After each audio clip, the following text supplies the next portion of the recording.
स्वस्ति अस्तु विश्वस्य यानी संपूर्ण विश्व में आशा और शांति का संचार हो।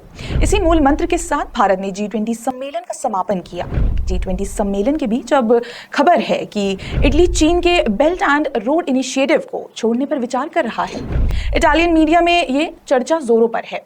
इटली G7 देशों में से एकमात्र ऐसा देश है जो चीन की इस योजना का हिस्सा है। वर्ष 2019 में इटली इस योजना से जुड़ा था। हालांकि अभी इस पर इटली ने कोई अंतिम फैसला नहीं लिया है, लेकिन इटली की पीएम जॉर्जिया मेलोनी के एक बयान को इस फैसले का संकेत माना जा रहा है।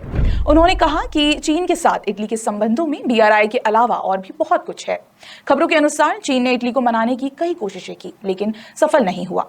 दरअसल चीन के लिए ये इसलिए भी महत्वपूर्ण है क्योंकि इस वर्ष BRI के 10 वर्ष पूरे हो रहे हैं।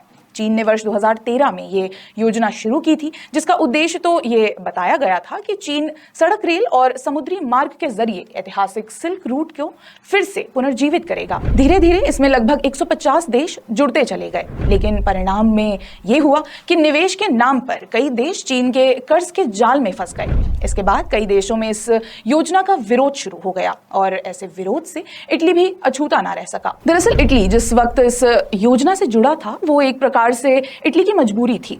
अर्थव्यवस्था की स्थिति अच्छी नहीं थी और देश पिछले 10 साल में 3 बार आर्थिक मंदी के दौर से गुजर चुका था और यूरोपियन यूनियन के साथ उसके संबंध खराब चल रहे थे। ऐसे में इटली ने चीन की तरफ जाना ही सही समझा, क्योंकि चीन से इन्वेस्टमेंट आना था और इन्वेस्टमेंट किस देश को अच्छा नहीं लगता। लेकिन चीन की तरफ से ऐसा कुछ नहीं हुआ। काउंसिल ऑन फॉरेन रिलेशंस के आंकड़े बताते हैं कि वर्ष 2019 में चीन इटली में $650 मिलियन इन्वेस्टमेंट कर रहा था और 2 वर्ष बाद ये इन्वेस्टमेंट मात्र $33 मिलियन रह गया। व्यापार के आंकड़े भी ऐसे ही हैं। चीन ने इटली में अपना एक्सपोर्ट 3 गुना बढ़ाया, लेकिन इटली के हिस्से में नामात्र का एक्सपोर्ट ही आया है। इटली के रक्षा मंत्री का भी यही मानना है। वैसे ये गुणा भाग सिर्फ अर्थव्यवस्था का ही नहीं है, ये मामला अंतर्राष्ट्रीय राजनीति का भी है। यूरोप चीन पर अपना कड़ा रुख धीरे धीरे बढ़ा रहा है। इसका कारण माना जा रहा है रूस यूक्रेन युद्ध में चीन का रूस को समर्थन करना।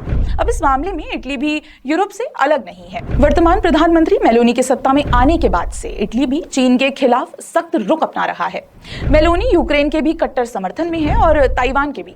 ताइवान पर चीन का आक्रमणकारी रुख हम सभी जानते ही हैं। ऐसे ही जब कई देश BRI के तहत चीन के कर्ज जाल में फंस चुके हैं तो वैश्विक नेताओं ने इसका तोड़ भी निकाल दिया है। भारत में हुए G20 सम्मेलन में अमेरिका, यूरोप, मिडिल ईस्ट और भारत एक साथ आए और ग्लोबल इंफ्रास्ट्रक्चर इन्वेस्टमेंट की घोषणा की, जिसके तहत भारत, मिडिल ईस्ट, यूरोप के बीच रेलवे और पोर्ट्स के जरिए इकोनॉमिक कॉरिडोर बनाया जाएगा। इस कॉरिडोर के बनने के बाद शिपिंग समय, लागत और ईंधन का इस्तेमाल कम होगा और मिडिल ईस्ट से यूरोप तक ट्रेड फ्लो में मदद मिलेगी।